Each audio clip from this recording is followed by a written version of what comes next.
Hey folks, Lindsey Huddleston back in the building, the SPS Mental Health Moment. One of my favorite guys, that's Coach Rod Watts, representing the Waverly Warriors, was back in town, highly heralded, bringing them back to do some great coaching and got things going, had some momentum going, and boom, global pandemic, stopped everything. But I'm sure Coach Watts got some things he's still working on and working to keep his Warriors intact. But Coach, how you doing? Oh, I'm doing good, Lance. I appreciate you the invite and appreciate you having me on. Yeah, it is a real challenging time for us from a worldwide standpoint as well as athletically.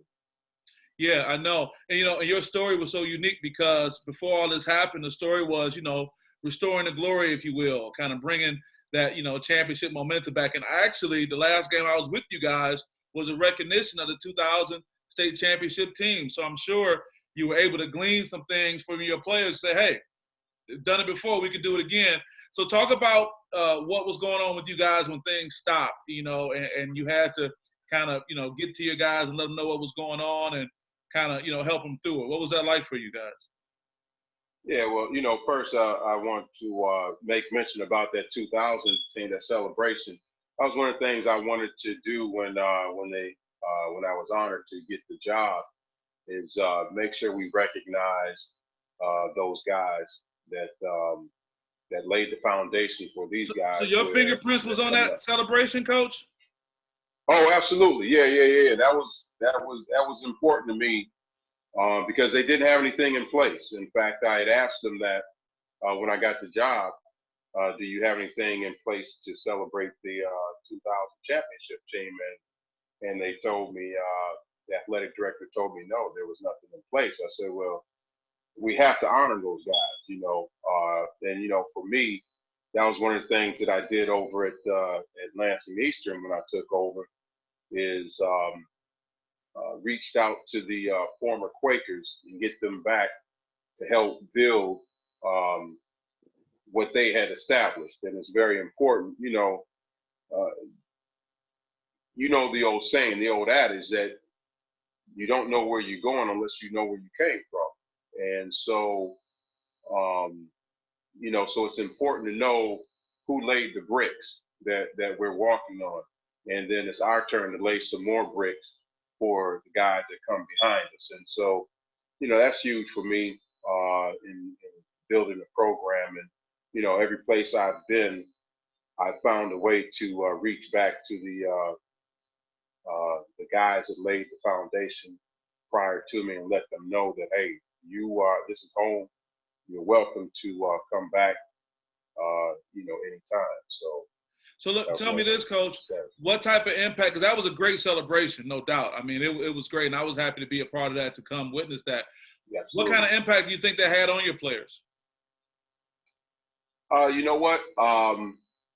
I think that it had a huge impact, because it turned out to be a great game, and a game that, I think Everett finished second or third in our conference, and it was a game that we could have very well won, but just the atmosphere, and so we were trying to what we built off of that was what the guys took away from that.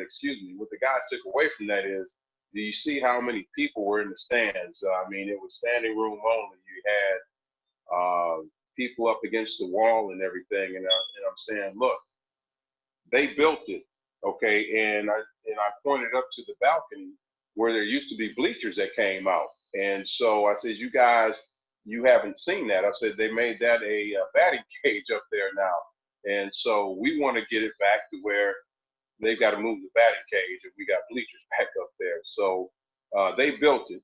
And so, and the people came. I said, so now it's our turn to build it so we can bring more people back as well. And so those guys were great.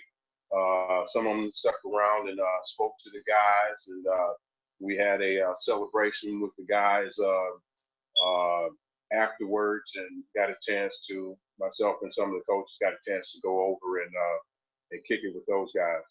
No, that's awesome. Seeing that tradition is very important.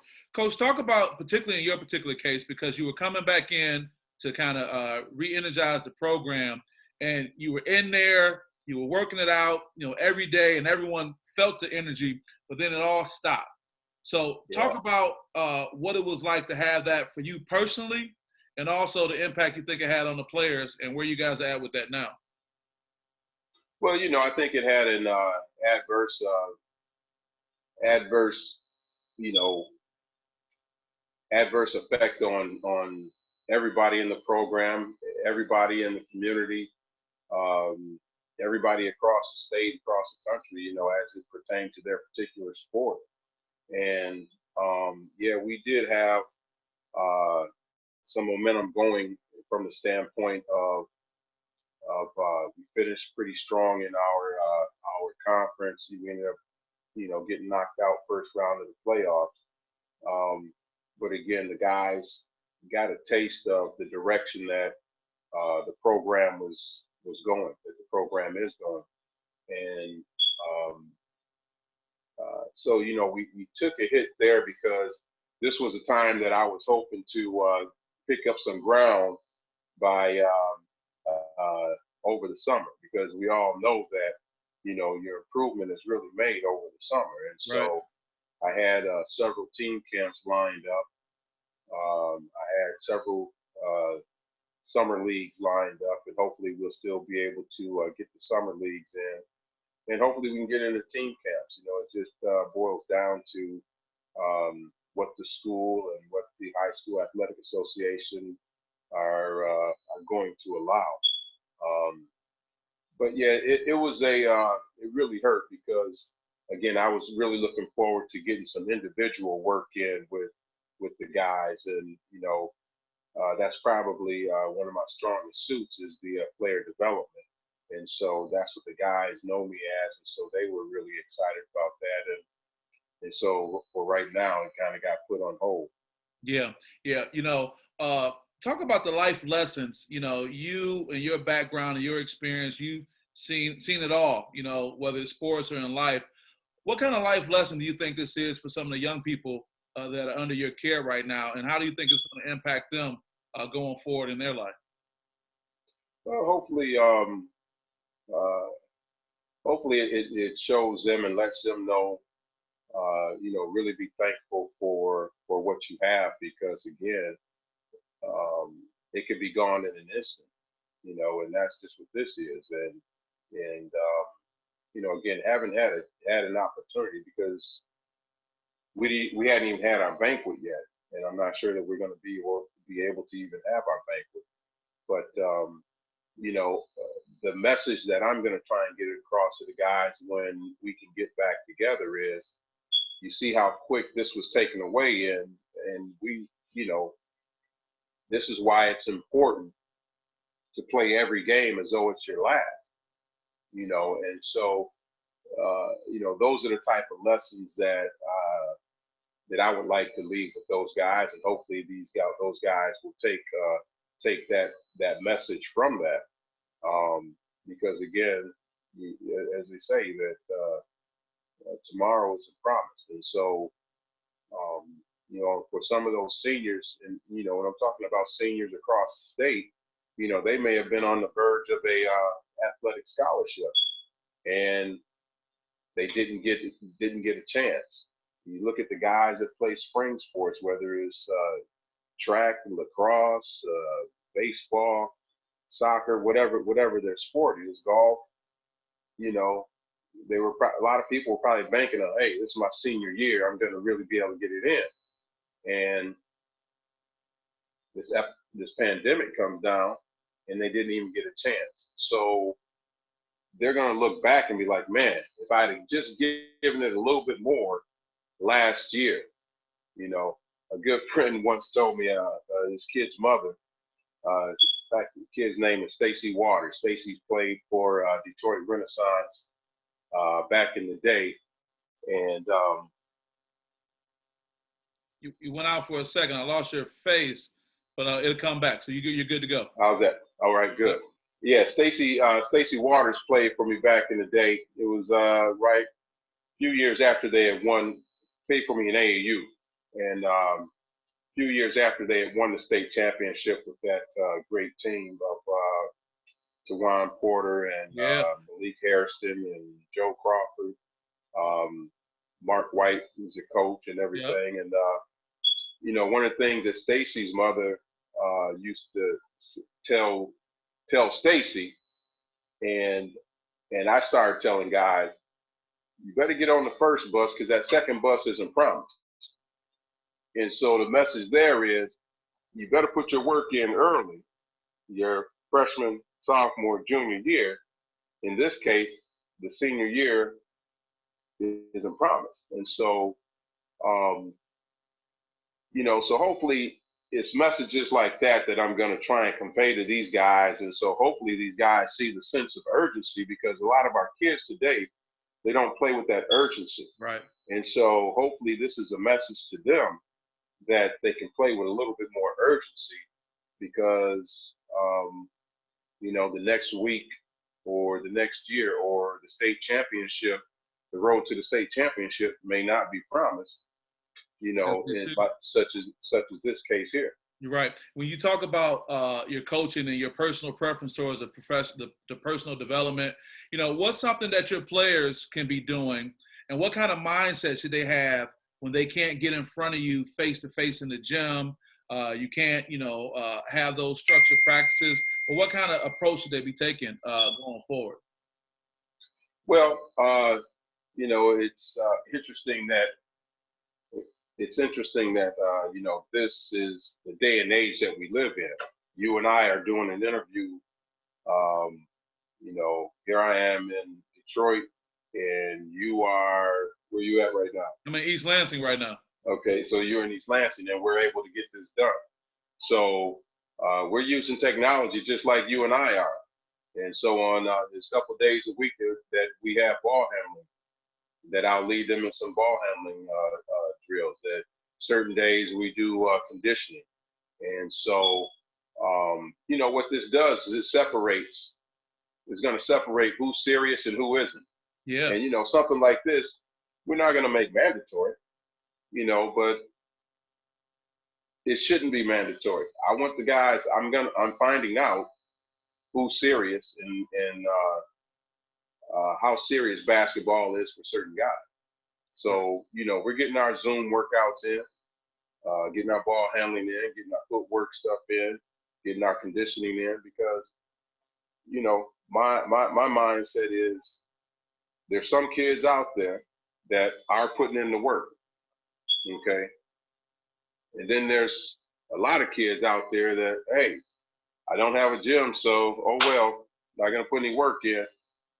And so my challenge is to my guys, hey, this is an opportunity for us to catch guys while they're sleeping, and so, so my message to my young guys are, hey, some of these other guys in the program, they aren't taking it serious. So now's your opportunity to get a leg up on that guy in front of you who might have a position in front of you. So you go ahead and put the work in. You keep coming every day that we have our sessions, and you're going to get better. And then when that guy sees you again, he's going to be like, oh, boy, I ain't been on my job, but now this guy done caught me. And now coach is calling me off the bench instead of him. So, right. We're going to take advantage of these the tools that we have in front of us. So, yeah. So with that same point, and I appreciate that, do you think it's going to be visibly obvious when we do get back in the gym and you can tell who's really been working, who's not? Is it going to be plainly obvious to you when guys get on the court who's really been working hard and taking advantage this time and who hasn't been? Yeah, I think it will be. Unless the majority of the guys haven't been doing anything, then, everybody's going to be on the same plane. But I anticipate we're going to have some guys on a higher plane than some of the other guys because they've been working. And guess what? Those guys are going to be rewarded. And I've sent the message to the guys that, hey, I'm not a seniority guy. Just because you're a senior doesn't mean that you're entitled to play more It's He's my a time. It's sophomore. my time, coach. It's my time. Yeah, I understand that. But the only thing I have to say to that guy is, you know, you're trying to say hello to me when it's time for you to say goodbye. Wow. So don't say hello when it's time to say goodbye. Whoa, coach.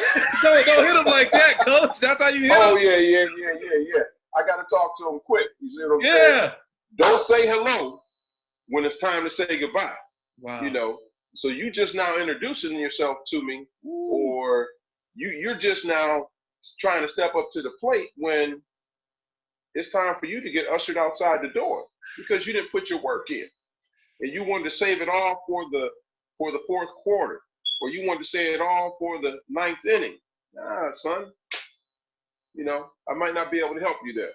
You know, so that's the message I want the guys to understand. Seniority, we play the best man. You know what I'm saying? And to me, that's only fair. Right. And so, especially if you're trying to build a program, you know, which is what we're trying to do. We're trying to build that program, and so we can't let seniority get in the way. You know. Yeah.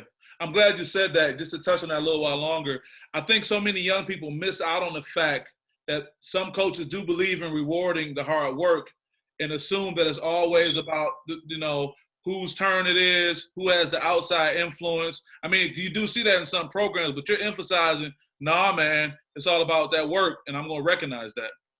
Absolutely. You know, I mean, you see it in the world today. Everything, so many things are political. You know, in my job, you know, it can be political with who gets promoted and who gets this detail versus the other detail. And so I just truly feel that we need to reward kids on their own merit and teach them that work ethic. And so, you know, myself along with the coaching staff, you know, that's what we believe in. You know, we don't want to handicap you. Okay, I give you, you're a senior, and so now, you know, I give you a break because you're a senior. And so now when you get ready to go to that next level and you don't put that work in, you see what I'm saying? And you don't put that work in, here you are expecting something to be handed to you. No, it doesn't work like that. Not for us anyway. You know what I'm saying? Right. So we want to build that work ethic into the kids so that they can be proud and feel good about what they've achieved. And again, that carries on with you the rest of your life. You know, here you and I are competing for the same job. Well, you know what? I was born and bred with work ethic, and maybe you weren't. Okay, so I'm putting my foot forward. I'm getting prepared for the interview. I'm getting prepared. I'm doing my research, and you're not. Well, guess what? I should be able to get that job ahead of you. Right. I think it also sends a great message too, Coach, that by instilling that work ethic, when a person goes into a situation where it seems like everything is stacked against them because they come from the Rod Watts school of hard work, they'll say, you know what? It doesn't matter. I'm just going to put that work in and we can see the outcome. Right. I'm not going to say it's a foregone conclusion. That makes sense? That's right. I agree with you 100% on that. Yeah. So, Coach, before I get you out of here, and I appreciate you taking the time to share, what message can you give to the Waverly community, you know, the sport community as a whole, or just anyone who's tuning in about what we can do to keep our minds right, to be able to get through this COVID-19 and come back, you know, better than before on the other side? Well, I might get a little bit too spiritual on you here. That's okay, brother. That's okay. Please do. First, you have to believe that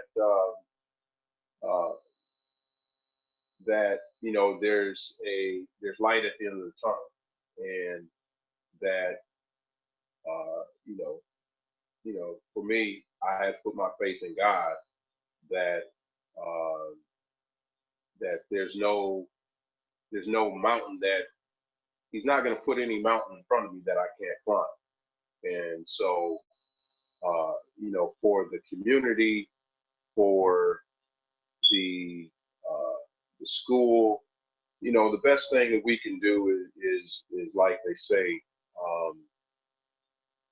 is take care of ourselves by, the hand washing and wearing the mask and, staying home and staying safe. Because the sooner that we can take care of that, the sooner that we can all do that, the quicker this is the curve is gonna flatten. And long as the government and the doctors are doing their thing, we get the vaccine. That's all gonna take care of itself. But more important than anything else is following the guidelines of what the governor and the professional doctors are requesting. And for me, keeping God first. Again, there's not going to be.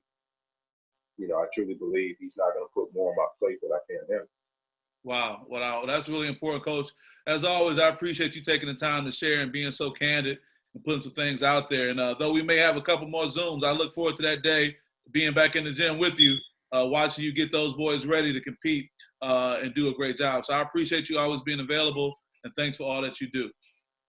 All right, man. Thank you for what you're doing too, man. And again, this is great being able to get online and chop it up with you. And know that what you're doing is right in line with helping keep some sanity out here, us in the sporting world anyway. Well, I'm glad to be able to help you out, but I'm going to stay in touch, and we're going to get this out. And thanks for sharing your message, Coach. All right, man. Thanks. We'll talk. All right, great. Take care. Uh-huh.